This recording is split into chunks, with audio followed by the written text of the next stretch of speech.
Hey, how you doing? Good, man. How are you? It's good to see you. Good to see you too, man. Good to see you too. Here we are, just another day, another session. I can't wait. I've always loved having you on. So we've been talking a lot the last few weeks and a lot of the last episodes about, hey, what it takes to work hard, what it takes to be entrepreneur, what it takes to shift from employee to being a business owner. And we've talked about a lot of the things that it takes and some of the things that you have to identify. But we didn't talk about is when you're working hard, the burnout, the impact of people who may fall off the cliff and not have the balance in life because we've seen a lot of this balance. I've seen people to where they've gone in, put all this effort in. Sometimes the effort is not informed, let's just say, but even if it is informed or not informed, they burn out. And there's ways to go through and try not to burn out because everyone's trying to prove themselves, or it's just burnout in general in life, not just business. You're talking personal life. But wanted to ask you, get your thoughts and opinions and just generally what you've observed with people that are burning out. Again, corporate environment, sports, personal, ownership, etc. No, absolutely. No. So many topics that we've touched on in the past up till now, right, have centered around passion or have involved passion, right? And passion is very healthy and in doses, right? But there can be times where passion fuels a fire which you cannot control, right? And that often leads to long hours, less breaks, less time, less rest, essentially burn out, right? And it's not just mental, right? There's so many physical signals that often accompany burnout, the condition of burnout, that it's so critical that you pay attention to not just your mind and the way you're feeling, but also symptoms in your legs or your muscles or anything like that that could possibly be early signals of burnout. I know personally, experience wise, there's been a lot of dedication in a lot of different areas in my life. The corporate sector, often it's yes, there's deadlines attached to it. Yes, you're deep into your work often, right? And you see everybody around you and they all seem passionate as well, right? And you don't want to let them down.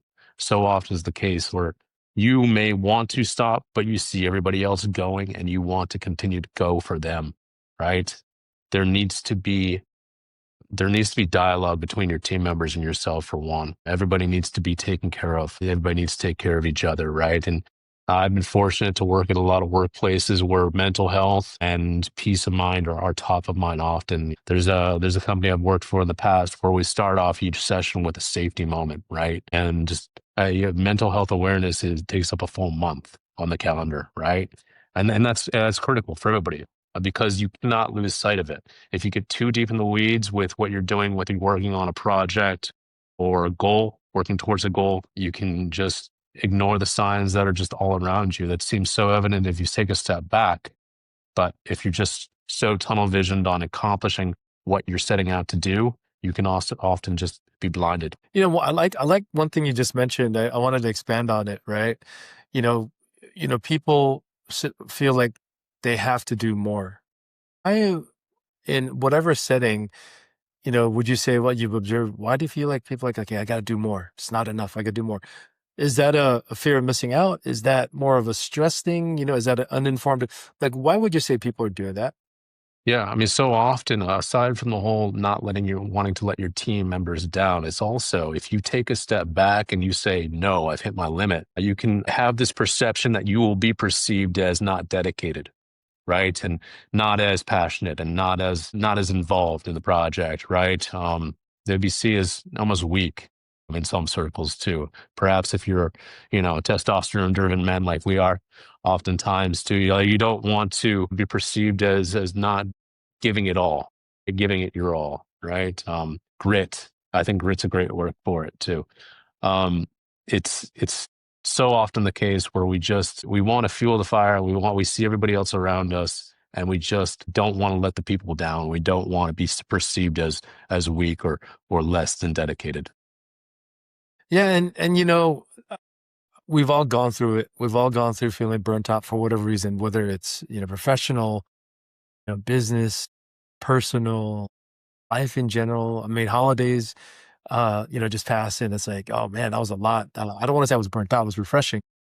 And think about this, right? Especially for our listeners, burnout isn't just being tired, right? It's a state of emotional, physical, and mental exhaustion. And I think it's partly caused or mainly caused a lot too by excessive and prolonged stress. Think about that statement, right?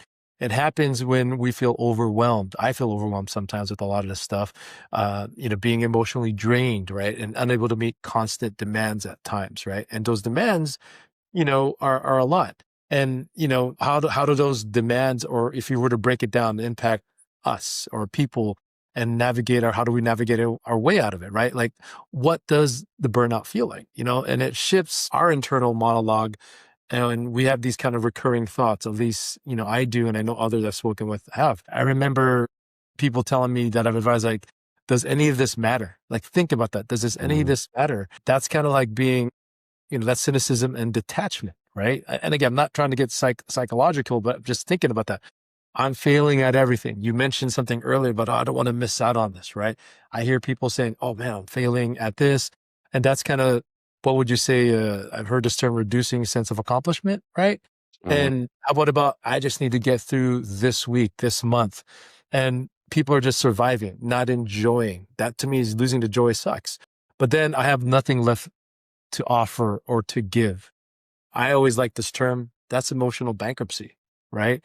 That is massive. Think about that, right? And then how does that impact your life? Well, physically, you get fatigued. You go through these headaches, frequent illness, immune system gets weakened at times, and you can't sleep, whatever sleep refers, this, disturbance you want to call it. That's physical. Cognitively, you have a difficulty concentrating. I know sometimes when I'm stressed, if I'm overwhelmed, I go through that, I have brain fog, as people will call it, lack of creativity, or maybe that's just ADD. Sometimes I have it, but lack of problem solving ability. And then our relationships, right? Irritability with loved ones, right? And withdrawing from social activities at times. And I've seen that, sometimes I just feel like being isolated or feeling isolated. And lastly, professionally, you just brought this up, right? You're having this FOMO that people see. Then what does that do? It increases errors. It's dreading the workday. It's having that quiet quitting, which has been common, and a total loss of motivation, and give me some of your thoughts on that, because I think that's a lot. And some of the stuff you've observed, we've observed. No, you hit the nail on the head, right? And I think a lot of us going through burnout think we're strong enough to combat it. And Mm. you made a great point earlier. Maybe you see the light at the end of the tunnel. It's going to get better next week, next month. You can battle through this for a few more days, a few more weeks, right? And at the end of the day, if it's going to spiral out of control like that, you're not going to give your best effort. Your team members are going to be let down, and it's going to come back to bite you in more ways than one. And they'll be less sympathetic if you didn't flag it, right? If you don't flag it, right? And if you say you've been battling this for months now, I mean, that reflects poorly on you. It means you're not able to speak up. You don't feel like you're willing and able to really listen to your body, a for one, and know yourself, and it comes off as almost unprofessional in some ways, right? So you've got to speak up, and not just for your own benefit, but for the benefit of people around you as well. I think that's absolutely key. And one main theme that so often accompanies and is at the center of burnout is just feeling alone, right? You feel like you're on an island because you don't think anybody else is going through this, especially the people closest to you in the same room with you, be it the holidays, a project, anything like that. You see them functioning properly, you perceive them functioning properly. You think you could do that too, and you feel alone, and you feel less than admin, less than you know uh, than themselves. So it's challenging, I know, but you need to speak up in the first signs, and you gotta ignore. You cannot ignore the first signals. Why do you think people have a hard time to acknowledge this? I know there's levels of professionalism, personal, whatnot, but mental health, being burnt out, and just sharing with people, you know, have to identify it. You have to name it. Mhm. Why do you think people don't do that more often?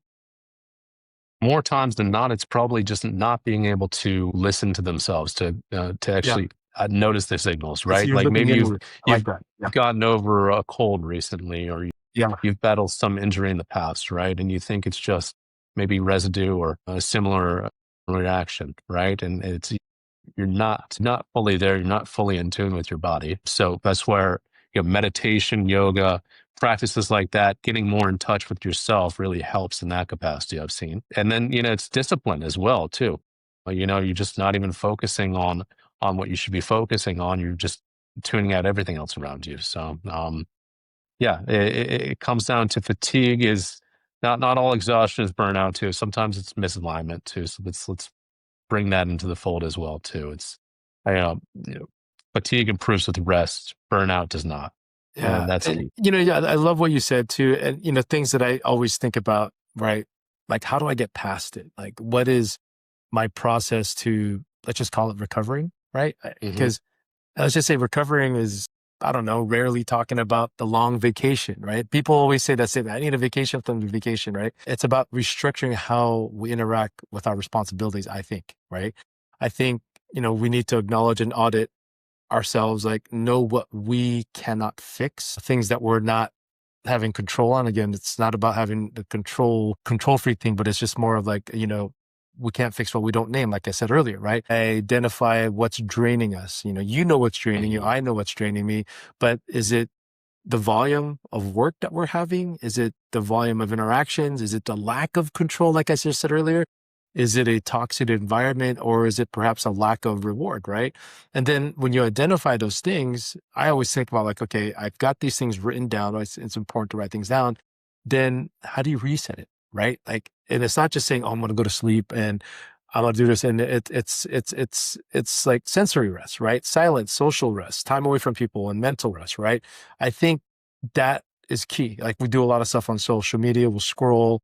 We get a lot of things that are going to us electronically, email. We're like, oh, I got to be compelled to read it. I don't want to miss out on this. Then I think establishing one thing I do, I think I'm still having to get better at, is establish non-negotiables, right? A couple of things that are off limits for work or stress, that I still battle today, right? I do not check email after a certain time, even though I still do it depending on if I'm expecting something, right? Or I'm excited about something.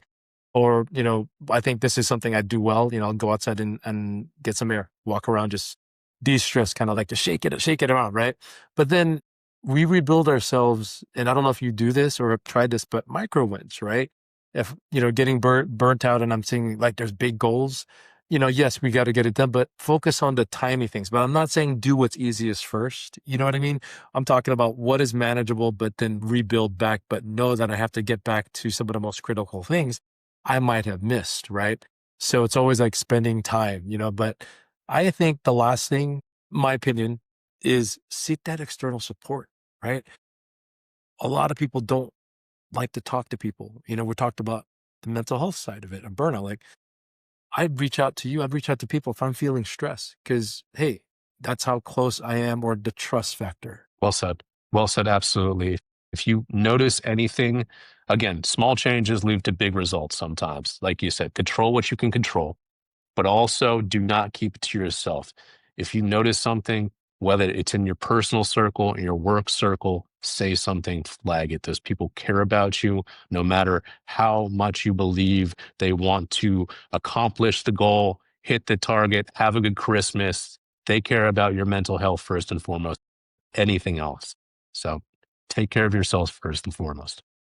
And there's a great point that you brought up. And, and this is why I love talking to you and just getting insights, because we've all gone through a lot. You've had a great journey up to this point with a lot of things you've done and a lot of great things to share. And I just want to just say, to the listeners, again, we want to let you guys know that we're here to listen.